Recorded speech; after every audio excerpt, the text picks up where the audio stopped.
Wow, daghang salamat. So, ang ako lang nga may kaipabot sa inyo ha, kanunay lang yun ang unity sa atong purok. Kay kung naa-unity, naa-joy kalambuan nga mahitabo. Sumala gud karon o, naamo unity, so ingon ani ang naabtan ninyo, di ba? Happy kaayo makitaan nga nagkanya-kanya gyud mo, nag-effort gyud mo tungod ni ani sa inyong activity. Congratulations, God bless us all.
Mo ning nagpakita no nga bisag nagasto mo wa mo naguna-una apan tungod sa celebration diya nato nakita nga adunay unity dinhi sa inyong Purok 7. So palakpakan nato no, of course under the po natin, di ba? Mo ni ginaingon kung naatay amahan sa munisipyo aduna pud tay inahan. Grabe ato ang mga mama diri og syempre ana po diri ang presensya sa ato ang aktibong Vice Mayor kaubana ng ato ang mga 14 sangguniang bayan, Vice Mayor Lindy Elisa Luay, Vice, and then we also have here of course ang ato ang sangguniang barangay nagipanguluhan sa ato ang Barangay Kapitan Jojo Labostro Kap mayong buntag. Kaubanan syempre ang iyaha pong mga aktibo, mga gwapa o gwapo sa ato ang sangguniang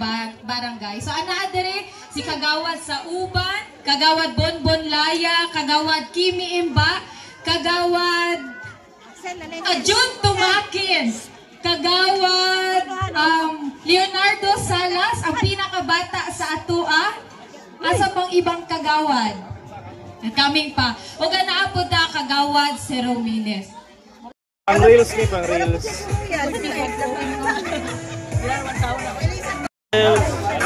Reels.